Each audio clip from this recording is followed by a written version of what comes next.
नमस्कार विद्यार्थी मित्रांनो, स्वागत आहे आपल्या BMS मराठी यूट्यूब चॅनलवर। तर आजच्या व्हिडिओमध्ये आपण ब्रह्मास्त्र सिरीजचा लेक्चर 2 घेऊन आलोय। कोणत्या टॉपिकवरती? तर how to pass anatomy in last 50 day strategy. आता यामध्ये काय आहे माहिती आहे का? आता तुम्हाला माहिती असेल जी आपली BMS फर्स्ट इयरला की 5 सब्जेक्ट आपल्याकडे आहे आणि त्यामध्ये सगळ्यात जास्त सिलेबसला धरून चालणारा सब्जेक्ट म्हणजे सगळ्यात जास्त सिलेबस असणारा सब्जेक्ट तो कोणता असतो? एनाटॉमी असतो। संस्कृत नंतर ज्या विद्यार्थ्यांना म्हणजे भीती राहते मनामध्ये की सगळ्यात अवघड हा विषय आहे तो असतो आपला एनाटॉमी, रचना शारीर। तर अशा प्रकारे हा सब्जेक्ट आहे। यामध्ये तुम्हाला आयुर्वेद पोर्शन त्यासोबत मॉडर्न पोर्शन सुद्धा शिकायचा असतो। म्हणजे आयुर्वेदला धरूनच त्यासोबत मॉडर्नला सुद्धा तुम्हाला कोरिलेट करून हे सगळं काही या विषयामध्ये शिकायचं असतं। जसं की तुम्हाला काय म्हणता येईल की इथं बघा, जसं की आपण काय म्हटलंय जे गर्भशरीर आहे तर त्याला आपण मॉडर्न मध्ये एम्ब्रोलॉजी मध्ये सुद्धा शिकतो। म्हणजे आयुर्वेद मध्ये पाहायला गेलं तर गर्भशरीर पूर्ण हा गर्भ कसा प्रकारे तयार होतो, शुक्र काय, आर्तव काय, गर्भाचे मासन मासिक वृद्धी काय, त्यासोबत इकडे जर मॉडर्न मध्ये पाहायला गेलं तर फिटल सर्क्युलेशन सुद्धा पाहायला मिळतं। त्यानंतर मंथ वाईज डेव्हलपमेंट सुद्धा आपल्याला पाहायला मिळते। त्यासोबत आपल्याला काय मिळतं, फर्टिलायझेशन सुद्धा पाहायला मिळतं। ओव्हम स्पर्म सुद्धा हे आपल्याला विविध असे कन्सेप्ट आहे ते सगळं काही यामध्ये आपल्याला पाहायला मिळतं। तर म्हणजे आपल्याला एकीकडे आयुर्वेद आणि एकीकडे मॉडर्न, तर याचं दोघांचं चांगलं कॉम्बिनेशन असणारा हा सब्जेक्ट तर आहे एनाटॉमी। तर यामध्ये आपल्याला काय मेन माहिती आहे का, तर हा विद्यार्थ्यांना खूप अवघड हा विषय वाटतो आणि वाटायला पण पाहिजे, कारण की खूप मोठा सिलेबस आहे आणि शेवटचे 50-60 दिवस राहिले आणि या दिवसामध्ये कशा प्रकारे हा सब्जेक्ट क्लिअर करायचा आहे। म्हणजे वर्षभर झालंय बघा ना, आता जो सब्जेक्ट वर्षभरामध्ये एवढा सिलेबस आहे तो शेवटच्या 50 दिवसामध्ये कंप्लीट करून आपल्याला रिव्हिजन करायची, त्याशिवाय आपण पास होणार आहे का? तर नाही। तर आपल्याला ऑलरेडी अगोदर सिलेबस कव्हर करावा लागेल आणि नंतर आपल्याला काय करावं लागेल, पासिंग साठी काय याला रिव्हिजन वगैरे करावं लागेल ना, तरच आपली पासिंग होणार आहे। तर त्यासाठी तुम्हाला आजचा पूर्ण व्हिडिओ असणार आहे आणि पूर्ण हेल्पफुल ठरणार आहे आजचा व्हिडिओ। आता यामध्ये तुम्हाला काय सांगतो मी जशा प्रकारे तुम्हाला अभ्यास करायचा सांगतो त्या 50 दिवसामध्ये तुम्हाला त्याप्रमाणे अभ्यास करायचा आहे। तर शेवटच्या 50 दिवसामध्ये आपल्याला कशा प्रकारे अभ्यास करायचा आहे तर ते आता इन डिटेल बघूया। आता सुरुवातीला माहिती आहे का, मी तुमच्या पुढे ही ब्लूप्रिंट मानतोय। आता काही विद्यार्थ्याला माहिती नसेल ब्लूप्रिंट म्हणजे काय, तर बाळांनो कसं असतं ब्लूप्रिंट म्हणजे काय की जे आपल्या सिलेबस मध्ये आपल्याला एक काय दिले, सिलेबस कॉपी दिली, म्हणजे एक्झामचे एक काय म्हणते ना आपल्याला की रफ आयडिया दिलाय पेपर मध्ये कशा प्रकारे क्वेश्चन कुठून आणि कोणत्या चॅप्टर मध्ये विचारले जातील, तर त्याला एक रफ आयडिया मध्ये आपण ब्लूप्रिंट असं म्हणतो। आणि आपल्या सिलेबसची कॉपी आहे, तुम्हाला जे सिलेबसच्या कॉपी भेटलेल्या असतील त्या सिलेबसच्या कॉपी मध्ये ऍट द लास्ट मध्ये तुम्हाला अशी ब्लूप्रिंट म्हणून एक टॉपिक मिळेल आणि त्यामध्ये तुम्हाला MCQ कोणत्या चॅप्टर मध्ये विचारले जातील, त्यासोबत LQ कोणत्या चॅप्टर मध्ये विचारले जातील, ACQ कोणत्या चॅप्टर मध्ये विचारले जातील, हे सगळं काही इन डिटेल त्यामध्ये दिलेलं आहे। तीच ब्लूप्रिंट आपण इथं बघतोय। आता ह्या ब्लूप्रिंटचा अभ्यास करूनच आपल्याला हा चॅप्टर वाईज अभ्यास करत जायचा आहे। आता सुरुवातीला माहिती आहे की मी तुम्हाला 4 LQ चे टॉपिक मांडले। आता हे 4 LQ च्या टॉपिक नुसारच तुम्हाला अभ्यास करायचा आहे। जर हे तुम्ही 4 LQ चा अभ्यास केला, बघा या 4 LQ चा जर तुम्ही अभ्यास केला तर तुमचे 4 ACQ आरामशीर कव्हर होणार। म्हणजे 4 LQ चा जर तुम्ही अभ्यास चांगला केला तर तुमचे 4 ACQ सुद्धा कव्हर होणार। म्हणजे 40 मार्क आणि त्यासोबत 20 मार्क 60 मार्काचा तुमचा हा वेटेज इथं संपलेला आहे। आणि त्यासोबत हे 4 जे आहेत ना, हे 4 LQ त्यावर तुम्हाला असणारे जवळपास 15 MCQ, जवळपास म्हणतो 15 MCQ, बरं उरलेले 5 MCQ आपण इतर दुसऱ्याला सोडून द्या। हे जे आहेत ना 15 MCQ या 4 टॉपिकला धरून ते 15 MCQ जवळपास तुमचे कव्हर होणार आहे। म्हणजे किती झाले 60 आणि हे 15 जवळपास 75 मार्काचं वेटेज हे फक्त किती 4 LQ चे टॉपिक धरून चालतात। उरलेले जे टॉपिक उरले 25 मार्कचं वेटेज धरणार ते मग जे केश नगदंत झालं, त्यानंतर शरीर उपक्रम झालं, त्यानंतर आणखी पाहायला गेलं तर परिभाषा शारीर झालं, तर असे छोटे छोटे टॉपिक आहेत ते आपले किती 1-1, 2-2, 5-5 मार्काचे असे ACQ चे काही MCQ चे असे वेटेज धरणारे चॅप्टर आहे। तर सुरुवातीला बघूया आता तुम्हाला अभ्यास कसा करायचा आहे। तर ध्यान द्या,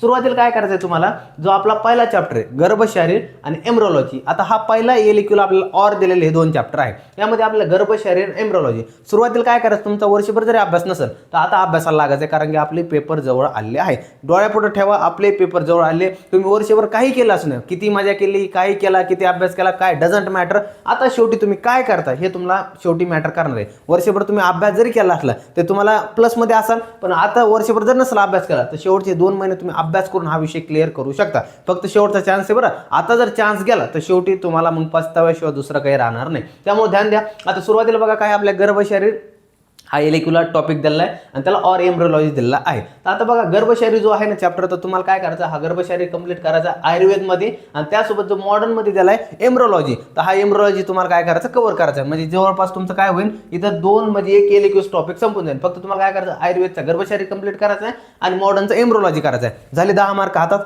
आले बघा। त्यानंतर मग काय करायचं तुम्हाला की मग याचा अस्थिशरीर, त्यानंतर मग काय अस्थिशरीर झाला त्याला और काय ऑस्टिओलॉजी। आता एक सांगतो तुम्हाला, पेपर मध्ये जो अस्थिशरीर द्यायला ना आपल्याला, तर अस्थिशारीचं जवळपास वेटेज पाहायला गेलं तर एससीक्यूचं वेटेज बरं. आयुर्वेदचा पोर्शन आहे, मॉडर्नला कधी विचारला जात नाही जवळपास तरी, म्हणजे 99% चान्सेस राहतो की अस्थिशारीवरती एलक्यू नाही यायचा. पण काय होतं, जर ऑड क्वेश्चन पेपर पडला आयुर्वेद पोर्शनवरती एलक्यू सुद्धा विचारला गेला आहे मागच्या एखाद्या दुसऱ्या ऑड पेपरमध्ये. नाही तर मोस्ट ऑफ द चान्सेस काय असतो, 99% चान्सेस राहतो की तुम्हाला पेपरमध्ये एक डायरेक्ट लॉंग बोन विचारला जाते. आता काय जण म्हणते सर लॉंग बोन कोणता, तर आपल्या हाताचे पाय जे झालं ना, तर ह्युमरस झालं, फिमर झालं, हे असे जे लॉंग बोन असतात तर तुम्हाला पेपरमध्ये डायरेक्ट विचारले जाऊ शकतात. त्यानंतर इकडे पाहायला गेलं तर क्लॅविकल झालं, स्टर्नम झालं, त्यानंतर आणखी पाहायला गेलं तर काय स्कॅपुला झालं, तर हे डायरेक्ट काय होतात एलक्यूला येतात. तसे आपण IMP व्हिडिओ म्हणून तुम्हाला जर पाहिजे असेल तर कॉमेंट सेक्शनमध्ये नक्की सांगा, तुम्हाला मी कोणते शेवटच्या दिवसामध्ये मस्ट बोन करायचे किंवा आणखी कोणकोणते अॅनाटॉमिक्स टॉपिक आहे ते मस्ट तुम्हाला करून द्यायचे पेपरच्या अगोदर. तुम्हाला सगळं काही फ्रीमध्ये प्रोव्हाइड करा.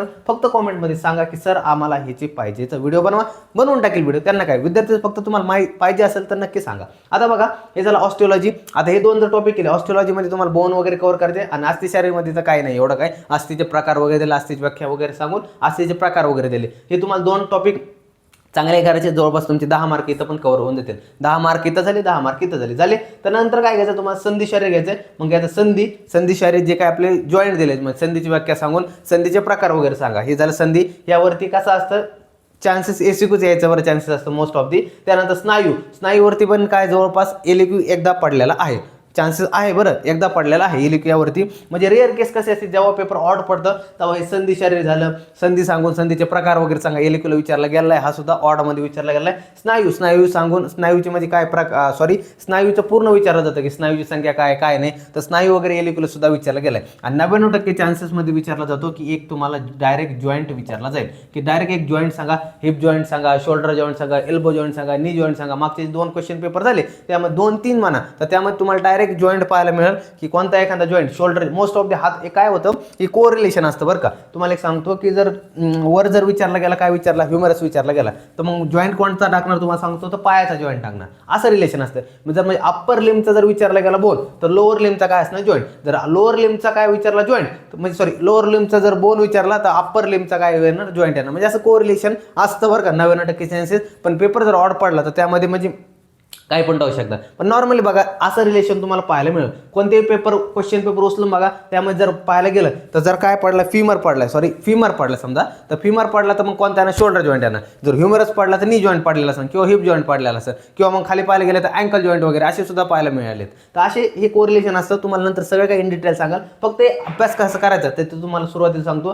ते बघा गर्भशारी झालं, एम्ब्रोलॉजी पहिला चॅप्टर करा, नंतर बघा अस्थिशारी करा, ऑस्टिओलॉजी करा, दुसरा तुमचा एलक्यू कंप्लीट होऊन जाईल. तिसरा बघा संधिशारी, त्यानंतर स्नायू आणि ऑर्थोलॉजी. यामध्ये यामध्ये आपल्या जॉईंट महत्वाचे, ऑर्थोलॉजीमध्ये आपल्याला जॉईंट कव्हर करून जायचे, कारण की पेपरमध्ये जॉईंटच विचारले जातात 99% तरी बरं. त्यानंतर झालं नर्वस सिस्टीम कव्हर करा, नर्वस सिस्टीम झाली तर एंडोक्राईन सिस्टीम कव्हर करा आणि लिम्फॅटिक सिस्टीम करा. ते तुमचा चौथा एलक्यू असणार आहे. यामध्ये तुम्हाला काय असणार, नर्वस सिस्टीम झालं, एंडोक्राईन झालं, लिम्फॅटिक सिस्टीम झाले. हे तुमचे 4 टॉपिक एलक्यूचे असणार आहे. हे तुमचे 4 टॉपिक जर एलक्यूचे कव्हर झाले, जवळजवळ किती 15 दिवसामध्ये तुम्ही जर हे चॅप्टर कव्हर करून टाकले, तुम्हाला डे वाईज सुद्धा स्ट्रॅटेजी देईल मी. सुरुवातीला अभ्यास कोणत्या चॅप्टरपासून करायचा हे सुरुवातीला या व्हिडिओमध्ये सांगण्याचा मेन फोकस आहे आपला, की सुरुवातीला तुम्हाला एलक्यूचे टॉपिक उचला, एलक्यूचे टॉपिक कंप्लीट झाले, मग एसक्यूचे टॉपिक जा. आता हे बघा जे की हे टॉपिक आहे ना, गर्भशारी झाले, एम्ब्रोलॉजी, हे काही एलक्यूचे टॉपिक झाले. तर एलक्यूचे टॉपिक झाल्यानंतर तुमचे बघा आता तुम्हाला मी ब्लूप्रिंट नंतर आता एसक्यूचे टॉपिक दाखवतं. हे जवळपास 4 एलक्यू तुमचे 4 एसक्यू कव्हर करतात. हे 4 एलक्यू तुमचे 4 एसक्यू कव्हर करतात.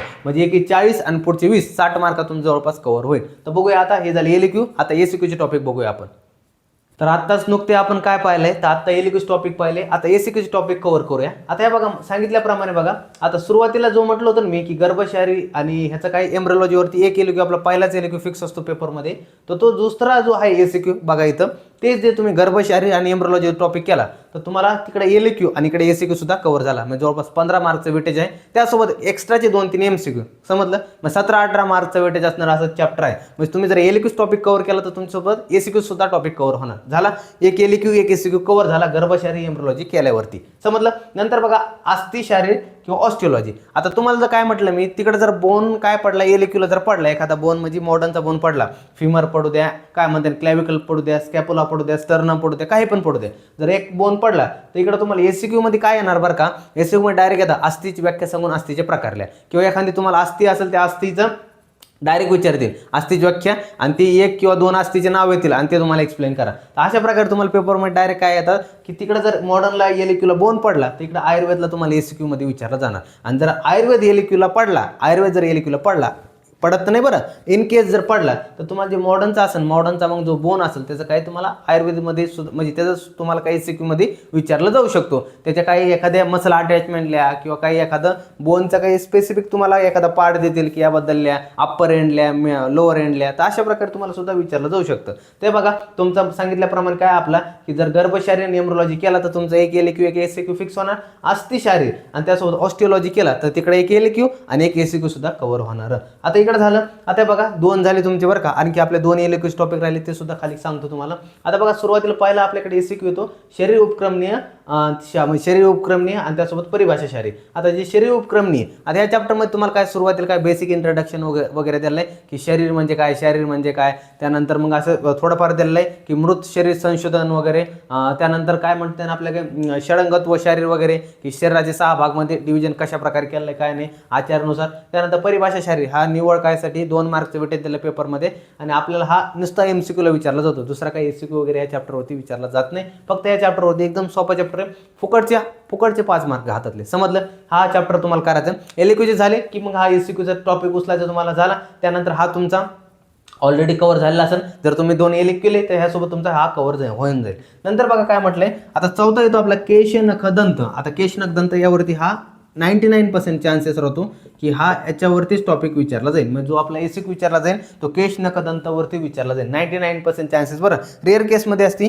पेशी शारीर आणि मायोलॉजी. आता जर मायोलॉजी जर पडलं तर काय होतं, आता 99 जरी बनलं की मागच्या 2-3 वर्षात केश नख दंतच विचारला गेला आहे. मागच्या 2-3 वर्षात कंटिन्यू विचारला गेलाय की अगोदर काय विचारलं होता, एक स्पेसिफिक विचारलं होतं, बहुतेक दंत वगैरे विचारला, त्याचं प्राकृत आणि विकृत विचारा, नंतर सांगा. नंतर काय विचारलं होतं की केश नख दंत तिघांचं प्राकृत विकृत वगैरे सांगा म्हणून असा क्वेश्चन विचारला होता. त्यानंतर आता पेशी शारीरमध्ये पेशीची व्याख्या वगैरे सांगून पेशीचे प्रकार वगैरे सांगा, ह्यावरती डायरेक्ट असा सुद्धा एसीक्यू सुद्धा पाहायला मिळतो. मागचे जुने जे पॅटर्न होते त्यामध्ये असा एसीक्यू आपल्याला पाहायला मिळत होता. त्यासोबत जे मायोलॉजी एक मसल देतात आणि त्या मसलचं तुम्हाला इन्सर्शन काय, ओरिजिन काय, अटॅचमेंट काय हे सगळं तुम्हाला लिहायचं असतं. त्यावरती तुम्हाला मॉडर्नवरती सुद्धा विचारला जाऊ शकतो. पण मेन टॉपिक आपल्या काय केश नख दंत आहे आणि त्यानंतर मग येतो पेशी शारीर आणि मायोलॉजी. तर हे चॅप्टर तुम्हाला अशा प्रकारे कव्हर करायचे जेणेकरून तुमचा की हे तुम्हाला काय होईल, एलिक्यूज कव्हर केले त्यानंतर तुम्हाला अशा प्रकारे एसीक्यू कव्हर करायचे आहे. समजलं? आता त्यानंतर आता पुढचे जे उरलेले 4 आहेत ते बघूया आपण एसीक्यूचे टॉपिक.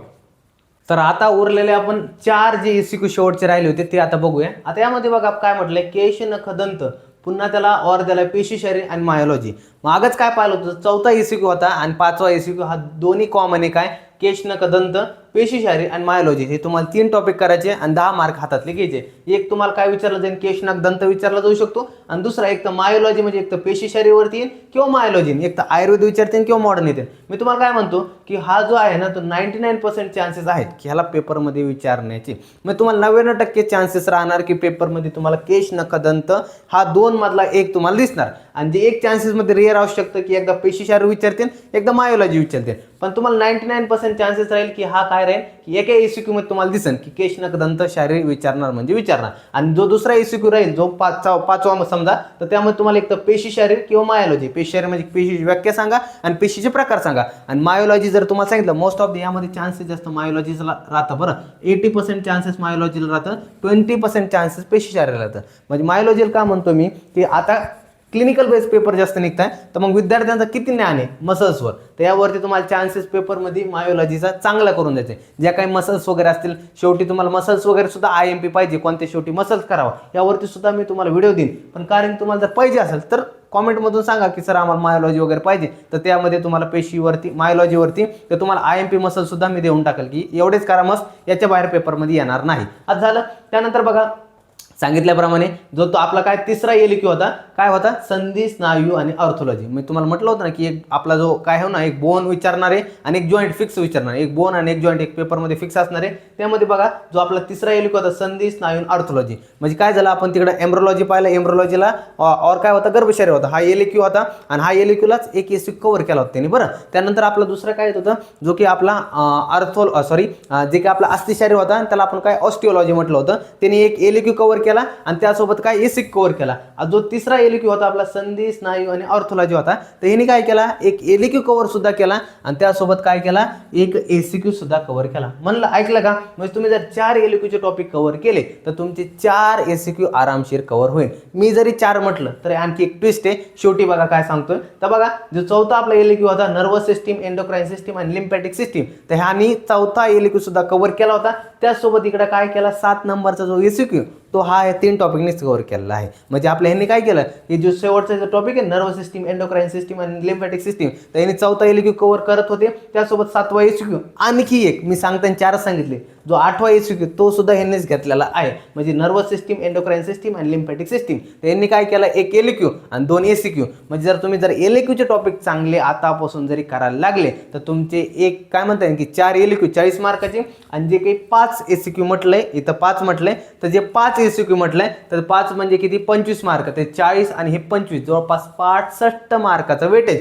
आणखी एमसीक्यू यामध्ये ऍड केले नाही बरं का. एमसीक्यू सुद्धा यामध्ये शिल्लकचे 15 मार्कचे एमसीक्यू वेगळे धरून चला, की जर 65 मध्ये 65 आणि 15 जवळपास किती झाले, 70 आणि 80 मार्कचं वेटेज. हे फक्त 4 एलक्यूचे टॉपिक, म्हणजे सॉरी 4 जे एलक्यू टॉपिक आहेत तर हे टॉपिक एवढे फक्त तुम्हाला पेपर 1चे 80 मार्क देऊन जातात. मग तुम्हाला अभ्यास कसा करायला लागायचा आजपासून, तर तुम्हाला सुरुवात आजपासून पहिल्या एलक्यू पासून लागायला सुरुवात करायची. आज घ्यायचा गर्भशरीरचा पहिला चॅप्टर सुरुवात करायचा गर्भशरीरपासून. गर्भशरीर झाला की एम्ब्रोलॉजी करायचा, समजलं. एम्ब्रोलॉजी झाला मग घ्यायचं आपल्याला काय घ्यायचं, मग अस्थिशारीर सुरू करायचा. अस्थिशारीर झाला म्हणजे तुम्हाला काय सांगतो, तुम्हाला ॲनाटॉमीचा आता शेवटला अभ्यास कसा करायचा, तर ध्यान द्या.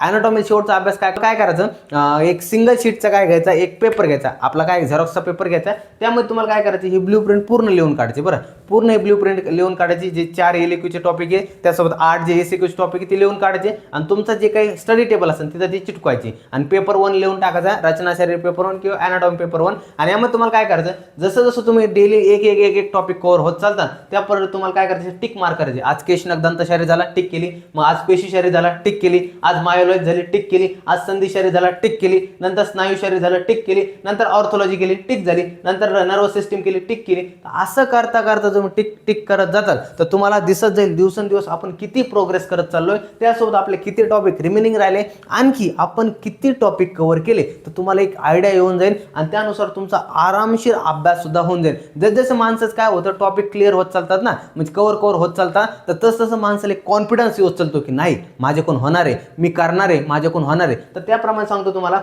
अशा प्रकारे सोपं आहे, यामध्ये अवघड काय नाही. सुरुवातीला तुम्हाला एलक्यू टॉपिक कव्हर करा आणि त्या एलक्यू वरून तुमचे 5 एसीक्यू सुद्धा पेपर 1चे कव्हर होणार आहे ॲनाटॉमीचे. तर अशा प्रकारे पूर्ण ही स्ट्रॅटेजी होती. अभ्यासाला कसा लागायचा, विद्यार्थ्यांचे खूप दिवसात मेसेज येत होते सर मला, की म्हणत होते सर की आम्हाला अभ्यास करायचं कळत नाही, नेमकं आम्ही टॉपिक कुठून सुरुवात करावं, ॲनाटॉमीचा सिलेबस खूप हार्ड आहे ना, तर कुठून सुरुवात करावं. तर एक सांगतो, एलक्यू पासून सुरुवात करा. एलक्यूचे टॉपिक जर आजपासून तुम्ही कव्हर करायला सुरुवात केली तर आरामशीर तुमचे 15-20 दिवसामध्ये पेपर 1 सिलेबस कव्हर होऊन जाईल. उर्वरित 15-20 दिवसामध्ये तुम्हाला काय करायचं, पेपर 2चा सिलेबस कव्हर करायचा आहे. म्हणजे जवळपास 1 महिन्यामध्ये पूर्ण सिलेबस कव्हर होतो आणि जो उरलेला टाइम राहतो आपल्याला तो आपल्या रिव्हिजनसाठी असतो. तर अशा प्रकारे पूर्ण हा काय म्हणतात आपली स्ट्रॅटेजी होती. स्ट्रॅटेजी म्हणून प्लॅन म्हणायला की कशा प्रकारे अभ्यास करायचा आहे. मी स्ट्रॅटेजी का नाव देतो बरं का, स्ट्रॅटेजी खरं म्हणलं नाव नाही, हे चुकीचं नाव आहे, पण मेन काय आहे, हा माइंड सेटचा प्लॅन आहे की पूर्ण माइंडनी कशा प्रकारे चालायचं. कारण की तुमची जर प्रॉपर प्लॅनिंग नसेल तर तुमचा कोणताही डाव हारला जाईल. कसं असतं की तुम्हाला जर माहिती असेल पुढचा विरोधक